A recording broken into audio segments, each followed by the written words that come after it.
Friends, hello and welcome all of you.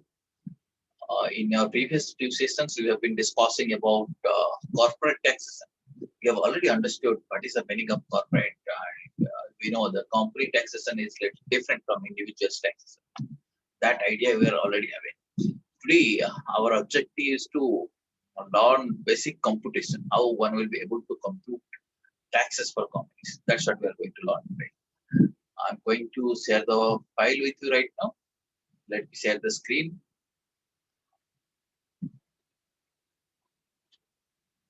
Some basic things let us discuss very quickly, which you already know. Then we'll enter into the topic.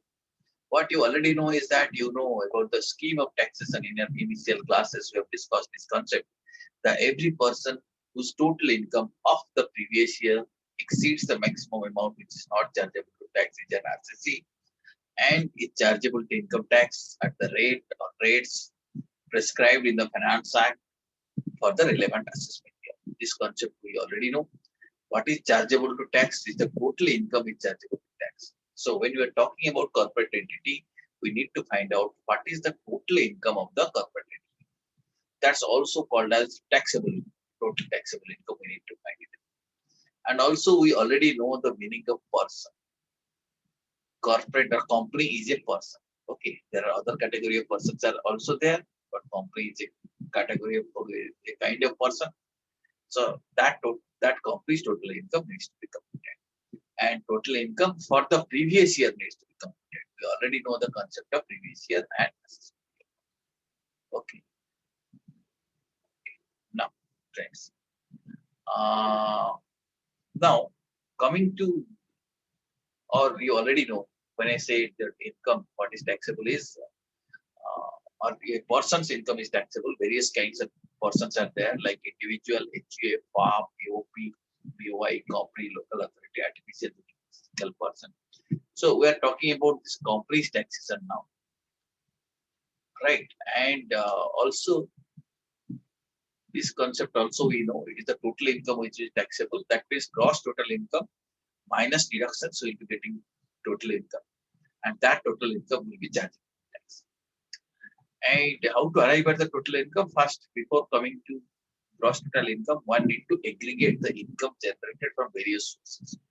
Like these are 5 heads, you can say 5 heads of income. Under these heads, there might be multiple sources of income. Salaries, income from house property, profit and gains of business or profession, then profit capital gains, then income from other sources, which are 5 heads. A corporate entity may have income under all these heads except salary. Salary means what is necessary is a employer-employee relationship, and corporate entity cannot be an employee of someone. So salary income may not be possible, but it's possible to have income under all other sources. Is it not? Is it not? And so from this aggregate, we'll be deducting some deductions. After that, we'll be getting the total income. That total income will be liable to tax. That concept we will keep in mind. Then one more thing also we need to know, that the concept of assessment year and previous year, that you know or not? You already know what is assessment year or what is previous year? Yes or no? Yes, sir. Yeah, that also already. Now, friends, the meaning of company we have discussed in our previous class. What is company? What is Indian company? And in that context, we have understood what is domestic company and what is foreign company. That concept we have also understood. Okay, what is domestic company? Indian company is definitely a domestic company, and a company which has made arrangements for declaring and paying dividend within India out of the incomes chargeable to tax in India. This company is also be called as domestic. And a company which is not a domestic company is a foreign company. Okay. This distinction is important because tax rates are different.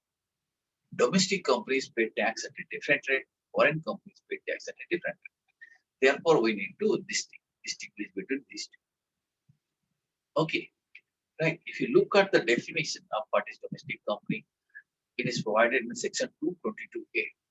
As you can read, domestic company means an Indian company, or what is Indian company? We had already discussed in previous session. or any other company which in respect of its income liable to tax under this act has made prescribed arrangement for declaration and payment within India of dividends, including dividends and preferred shares payable out of such income. That means if the company has made the prescribed arrangement for declaration of dividend, then that company will also be considered as Indian. And if it is not an Indian company, then it's a foreign. That company will be considered as domestic company. And if the company is not considered as a domestic company or not regarded as domestic company, then that's a foreign. Okay, this is the broad idea about what is the rate of taxes and why we are distinguishing companies to parts is the basis is the rate of taxes. But before coming to this rate of taxes and concept, rate of tax will be different. For domestic company, there is a different rate. For foreign company, there is rate tax is something different. But one more thing is important. I told you just now the total income. Company may have income from various heads. But this total income again depends upon residential status. So we need to understand what is the residential status of the company. Okay, we need to understand that. So right now, let me first explain you what is the possible, what are the possible residential status of company. After that only I'll go to the tax rates. So just give me a moment. I am trying to find out the files relating to residential status. Just one moment. I'll be very quickly explaining you. Yeah, I got it.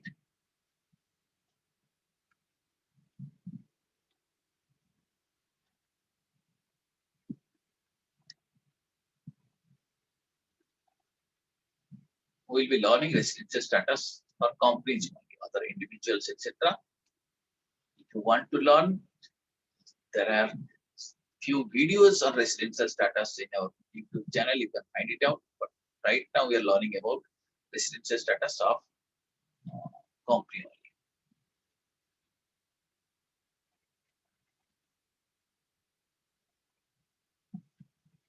Yeah.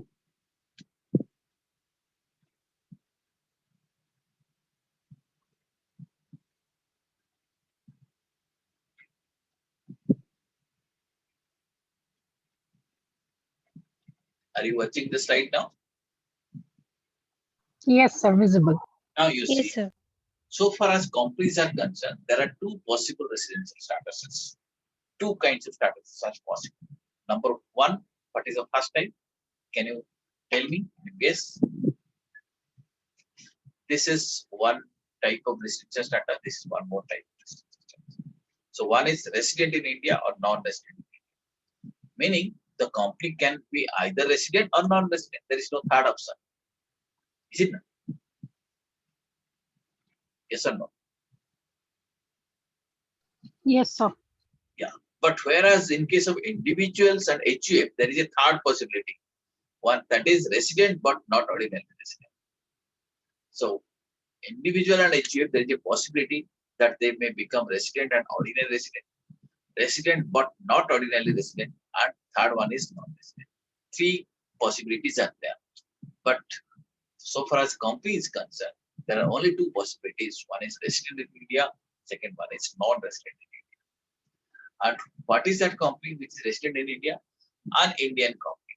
Indian company definition we have already seen in a previous session. Once it is an Indian company, then it is always resident in India.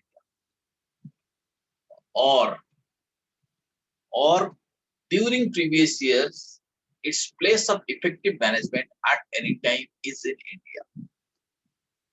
Okay, that means even if it is a foreign company, if during the previous year concept you already know, the year in which income is earned, if during the previous year, its place of effective management at any time is in India, that will also be regarded as resident in India. Okay, so either this condition or this condition. In between, the word used here is the or. Either Indian company or during previous year, its place of effective management at any time is in India. What is the meaning of this place of effective management? I will be explaining you shortly. Just wait. Okay. Now, what is non-resident? Which is the company which is non-resident? Then two conditions has to be complied. It should be not an Indian company. It's not an Indian company and during the previous year, its place of effective management at any time is not in India. That means it's a foreign, even if it is a foreign company, if during the previous year at any time its place of effective business is in India, then it is, even if it is a foreign company, that will be still regarded as a resident in India. Are you getting how company can be resident in India and non-resident in India? Sir, Yes. sir, how is it different from domestic company, foreign company, and resident in India, non-resident in India? Domestic company and foreign company are basically the types of company we are talking. Okay. Now, point is that domestic company is one thing, but any company can be, again, the residential status can be classified as resident in India or non-resident. Okay. Residential status is different. For example, let me give an example. So let us say you are an Indian. Okay. Even if you are an Indian, you may be resident in India, you may be non-resident in India also. It depends. It depends because income tax law specifies that if you have stayed in this many number of days, then you will be treated as resident in India, or you will be treated as a non-resident in India. Similarly, there might be a foreign citizen. If he stays specific number of days in India, even if he is not a citizen, even if he is a non-resident, non-Indian, he may be still recognized as resident in India. Okay. Types of company can be different. It can be Indian company, foreign company, domestic company, or non-domestic company. Okay, various things we have already said. But residential status is different. Residential status is not about types of company. Okay, I repeat once again. First, you see what I had shown you. Just give me 1 second.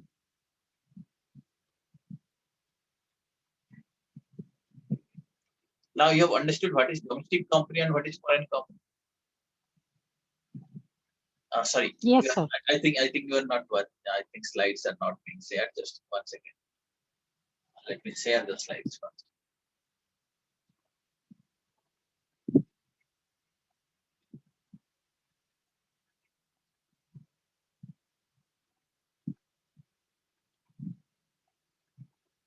Yeah. Now you are watching the slides, right? You see, domestic company and foreign company we have understood. A domestic company includes Indian company, and what is Indian company? These are the things we have also. Prior to that, we have also understood what is a company. See that what is a company? Company includes Indian company. This I had explained you earlier in the previous session. And Indian company means this thing. And once it is an Indian company, then it is always a domestic company.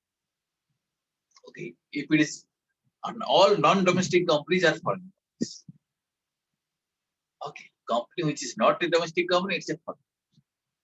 But foreign company can also be a domestic company. In which situation? A company which has made arrangement for declaring and paying dividend within India out of the income chargeable to tax in India. Are you watching this provision? That means in this situation, even a foreign company can be treated as a domestic company. Foreign company here, what I mean is that non-Indian company. Non-Indian company, if he has made some specific arrangement regarding declaration and payment of dividend, then that will be again treated as domestic. Understood? Once that part is over, meaning there is a possibility some non-Indian companies can also be regarded as domestic companies. Indian companies different, domestic companies different. Okay? Yes, sir. Okay. Now, having understood this, we know now one is Indian, one is domestic company, second is foreign company. Now, for every company, we also need to understand the residential status of that company. Coming to residential status, you have to classify like this. There is two possibilities. Company can be either resident in India or non-resident. All Indian companies are resident in India, or any company, even if it is non-resident, non-Indian, if during the previous year its place of effective management at any time is in India, then that's still non-resident. its residential status is resident in India. And if these things are not compliant, that is non-Indian company, and during the previous year its place of effective management is not in, then that will be treated as non-resident in India. His residential status will be non-resident. Sir, sir, place of effective management means it's head office or Yeah, what? that's what I'm going to explain you. As I told you that I'm going to explain you shortly. Not its head office. I'm going to explain you very shortly. Right. Now first, let us. Sir, Yeah. sir, suppose last year I was no, NRI and this year I'm in India. So will I be considered as Yeah. non-resident So of far as India? individuals are concerned, the residential status, not only individual, for every category of person, residential status needs to be computed for every assessment year. Okay. There is every possibility that last year you're non-resident, this year you're resident, again next year you'll become non-resident, next year you will become resident. All these possibilities are there. It is for one assessment year. Every assessment year you need to find out whether you are resident or not resident. Same Okay, also true understood. for companies. It may vary. Now one question has come regarding place of effective management. Just give me some time. First, let me freeze this concept, then I will move to that. Okay. Okay, just give me maybe 1 minute. Now, what I told you, if you want to determine the residential status of the company, now you need to follow this chart. First of all, we have to ask, is the company an Indian company? If it is yes, the company is resident. I need not think about anything. Second thing is no. If it is not an Indian company, then another question comes, whether this place of effective management, okay, POEM of the company is in India in any in the relevant previous year. If it is yes, then definitely it is again residential status is resident. But if now question comes no, then the company is not resident. Is it clear to you? Is it clear to you? Now only question should be there. Now what is this POE? That is what I am going to explain. Except this thing, other things are clarified. Yes, sir. Okay. Now we need to understand what is this place of effective management. Okay, there is an explanation to section 6.3. So which talks about what is the place of effective management. Means a place where key management and commercial decisions that are necessary for the conduct of the business of the entity as a whole are in substance made. That means it's not necessarily head office. It's not necessarily something like registered office, corporate office. It's not necessary. What is necessary? That if the key management and commercial decisions are taken, or substantially decisions are made at that place, then you can say that is the place of effective management. Is it clear to you? We have to see where decisions are taken. So far as companies are concerned, one may find it very easy to find out where decisions are taken because decisions as such, majority of the decisions are taken in board meetings or maybe general meetings. Okay, so you already know where the board meetings are held, where general meetings are held. You can very comfortably you can find out what is the place where decisions are taken. Okay, company's head office might be elsewhere, but if you see board meetings are held, let us say in India, then definitely companies effectively managed from India. Place of effective management is in India. Are you getting my point?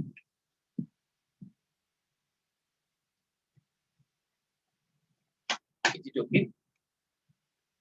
Sir, India means head like the meetings are held in corporate office or in any branch it Anywhere. can be No, held. not necessarily corporate office, not necessarily branch office. Meeting can be held in a hotel, meeting can be held in a stadium, anywhere.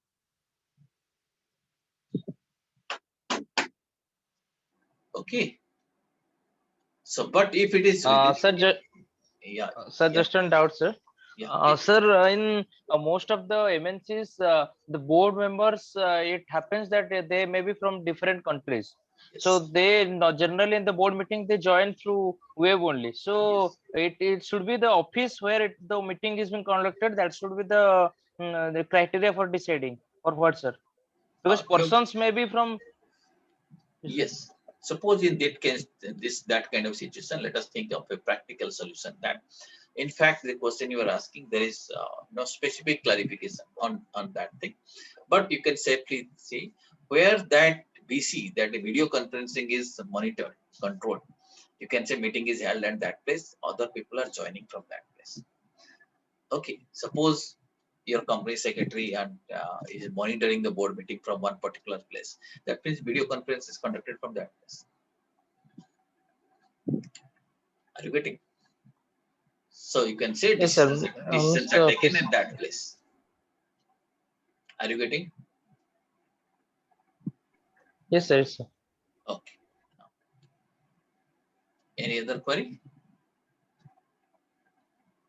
Understood what is the meaning of place of effective management? This is the explanation given to us. And now we have to interpret that explanation. Okay, we have to interpret. Law cannot Sir, describe how it. about Yeah. sir, how about East India Company? How about East India Company means? You are talking about that is a historical company. What we Yes, give sir. an example as a chartered company. That's a different thing. But right now, we are not talking about that thing. Okay. Okay, sir. Like they brought their company into India and the Britishers, so it was also a non-resident of Don't India. think about that. Where What has happened, the operation might be different thing. Now you see what we are discussing. We are discussing uh, that how to know what is the place of effective management. What we are learning here, what is the place of effective management? Key management and commercial decisions that are necessary for the conduct of business of an entity as a whole, either entirely it is taken or substantially it is taken. We have to see where decisions are taken. Now we have to, in absence of any further clarification, we have to conclude that decisions are taken at this place. So I don't think it's a very difficult thing to conclude that where decisions are taken. If company has taken a decision, one can easily find it out by whatever means, whether it is a virtual meeting or video conferencing or any kind of thing. Okay, maybe through postal ballot, there are many options of taking decisions, but one can definitely conclude where decisions are taken. Is it not? It's possible or not? What do you say? yes, sir. Yeah, it's Yes, possible. sir. Then we can know what is the place of effective management. Once we know place of effective management in India, then even if it is a non-Indian company, still we'll be regarding that company as resident in India. Is it okay, friends? Yes, sir. Okay. Yes. Now let us now move ahead. Now, having understood that this is the company, this is the categorization of company, and we also need to know. Okay, one more thing also we need to know. That we know resident. Now the taxability, how tax is related to residential status, that concept also we should know. After that only we'll be coming to rate of taxes. So one more screen I'm going to share you right now. Now we already know how to know the residential status of the company. Next thing is that, yeah, sorry, just a minute. I have to open one more file. Give me 1 second.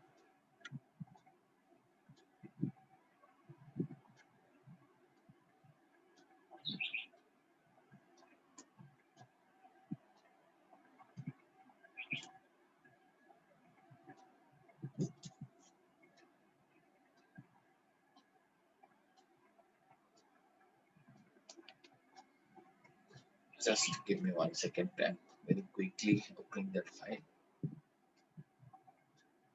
The appropriate slide I'm just looking for. Yeah, I got it.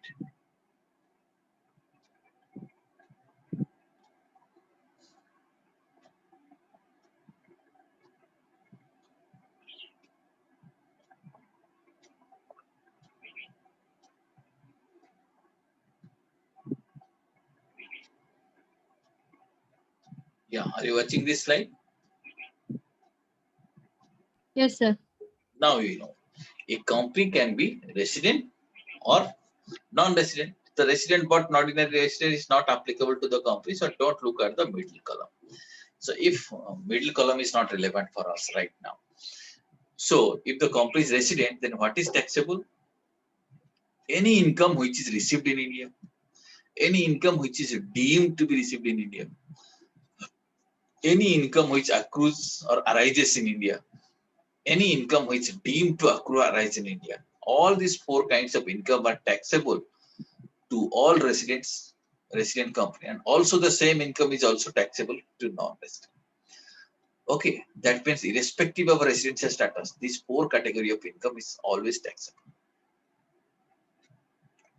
And in addition to that, any income which accrues or arises outside India, that's also taxable if the company is resident. That's not taxable if the company is non-resident. So this is the thing you have to remember. Okay, that means this is, if it is a resident, is global income, that the company's global income, that income that accrues or arises outside India is also taxable. So this is the extra thing I am talking about. Otherwise, these four kinds of income are taxable irrespective of residential status of the company. Okay. Sir, difference between resident and ordinarily resident? Now, you see, the difference between resident and ordinary resident is not applicable to corporate entities. In case of an individual, as I was telling you, for individuals and HUFs, there is a possibility that they may become resident and ordinarily resident, a resident but not ordinary resident, or non-resident. There are three possibilities. There are three kinds of residential statuses are possible. But since our topic is about corporate tax planning and corporate tax, so we'll be learning only about company. In case of company, there are only two possibilities. Either it can be resident or non-resident. Okay, so that is not applicable.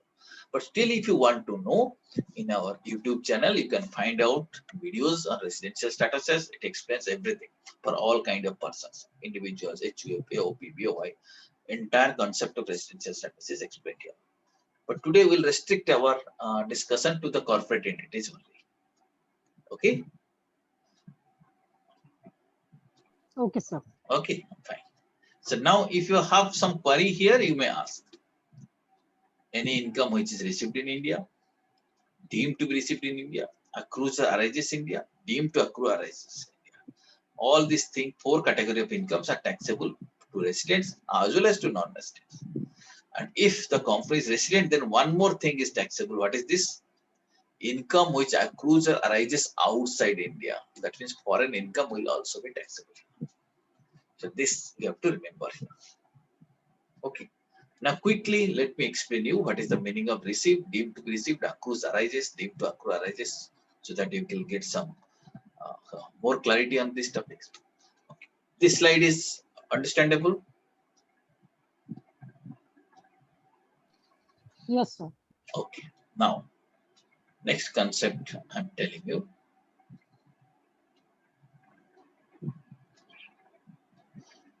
Received, you know. What is the meaning of accrue, arise means? It means and.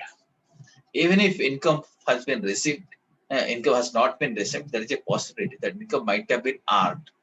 Suppose, let us say you are keeping money in fixed deposit, but it is accruing, but you might not have received. So accruals are also income. Okay, so income accrues or arises in India are always Indian income. Received in India means you are getting possession of the income, but accrued means it has been earned but not received. Income deemed to be received in India, these are the situations. Suppose contribution, let us, that is, take some other example because this is applicable for individuals. So deemed to be received in India, these are some examples you see. TDS, suppose tax has been deducted at source, right? That will be deemed to be received in India. For example, let us say you got a commission 1 lakh rupees. But on that thing, let us say 10% has been deducted as tax at source. You got 90,000 rupees. But that 10,000 rupees which has been deducted, that will still be considered as your income. Okay, that will be deemed to be received in India. Because that is on your account, it has been deducted and it will be deposited against your PAN. So that is the meaning of income deemed to be received in India. Right, so this concept you have to keep it in mind. When I say deemed means it will be presumed to be received in India. And when I say accrue means it has not been received, but it is accrued. Did you understand this concept? Sir, accrued and deemed are not same. No, they're not same. Accrued and deemed are not same. What is accrued? Now you Because sir, see. both are presumption that received, right? No, you see, what is that? Let us say, I'm taking an example. Let us say you are drawing a salary of 5 lakh rupees. And in 5 lakh rupees, your employer has deducted tax of 50,000. So effectively, how much you got? 4,50,000 rupees. Right. Even if you have received 4,50,000 rupees, your income is 5 lakh rupees. The 50,000 rupees which has been deducted, that will be deemed to be your income. Okay. Right. That will be deemed to be your income. But whereas coming to accrual, let us say you have kept a fixed deposit in a bank for 3 years. You will be receiving the interest money after 3 years. But interest is accruing to you. So that interest accruals are also income. That's the meaning of it. Sarojji, please mute yourself. Please keep your system muted. Sorry, sir. Okay. Understood now? Sir, so received is 4,50,000. Received is Deemed 4,00,000. to Deemed to be received is receive 50,000. is 50,000. Yeah, your And total income is 5 lakh. Yes, sir. And sir, accrued interest you mentioned. Accrued interest means you have not received it. Okay, but it is accrued on your account. It has been accrual. For example, let us say, you have kept a fixed deposit, deposited some money in fixed deposit account. So when you will receive interest only when it matures, but every year interest is accruing. No? That accrual part is also your income.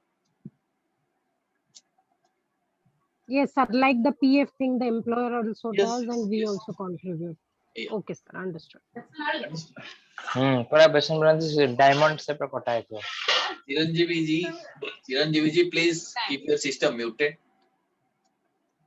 sorry sir. Yeah. Okay. Is it clear to you? Now you have understood company you already know. We are able to classify the companies on the basis of residential statuses. Okay. Either resident or non-resident.